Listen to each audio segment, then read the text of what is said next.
Manusia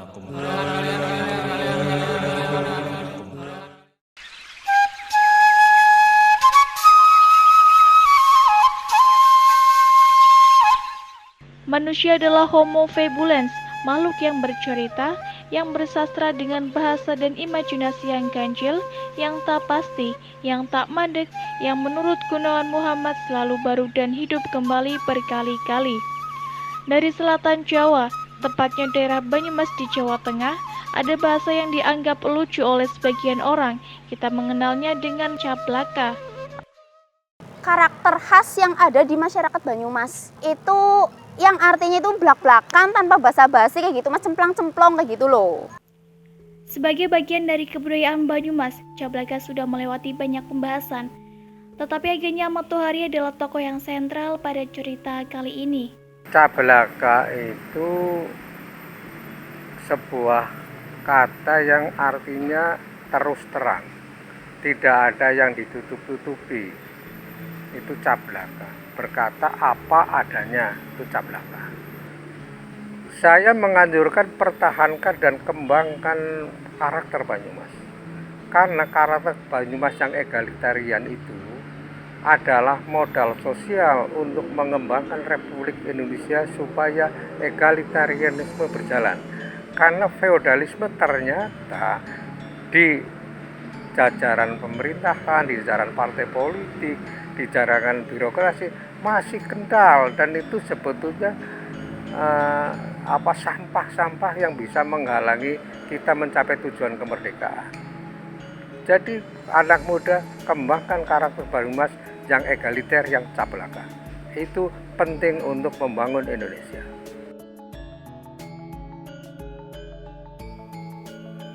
Sejarah, budaya, dan bahasa merupakan hal yang saling terikat satu sama lain. Simpul cablaka terikat dengan simpul budaya dan sejarah Banyumas di sisi lain. Agaknya harus ditelaah lebih lanjut bagaimana sejarah, bahasa, dan budaya tersebut berkelindan. Ada pendapat bahwa bentuk kesenian dan kebudayaan yang berkembang selain kebudayaan Keraton Jawa di masa yang lalu tidak dianggap sebagai perwakilan bentuk kebudayaan Jawa. Selain itu, ada pemberian cap sebagai kebudayaan rakyat, budayaan yang dianggap rendah atau bahkan bukan kebudayaan sama sekali.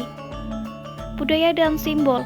Simbol yang dikeluarkan Keraton Yogyakarta dan Surakarta dianggap memiliki status yang lebih tinggi dibanding dengan identitas kebudayaan yang ada di Banyumas.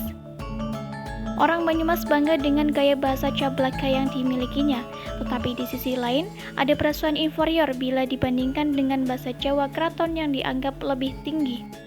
Uniknya, perlawanan dengan sikap inferior secara umum, sikap orang Banyumas terhadap keraton bersifat melawan atau menentang, ragu, merendahkan, bahkan mengejek. Hal ini terlihat dalam interaksi setiap harinya, terutama terkait dengan respon terhadap bahasa Bandek yang khas dengan digunakan pihak keraton.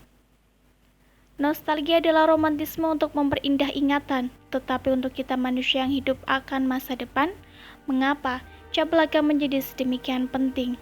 Penemuan identitas kembali terkait dengan budaya Banyumas itu sangat menarik. Paling tidak dilihat dari dua hal. Yang pertama adalah dari sisi globalisasi, dan yang kedua dari sisi modernisme yang dibawa ketika pembangunan, terutama di masa Orde Baru.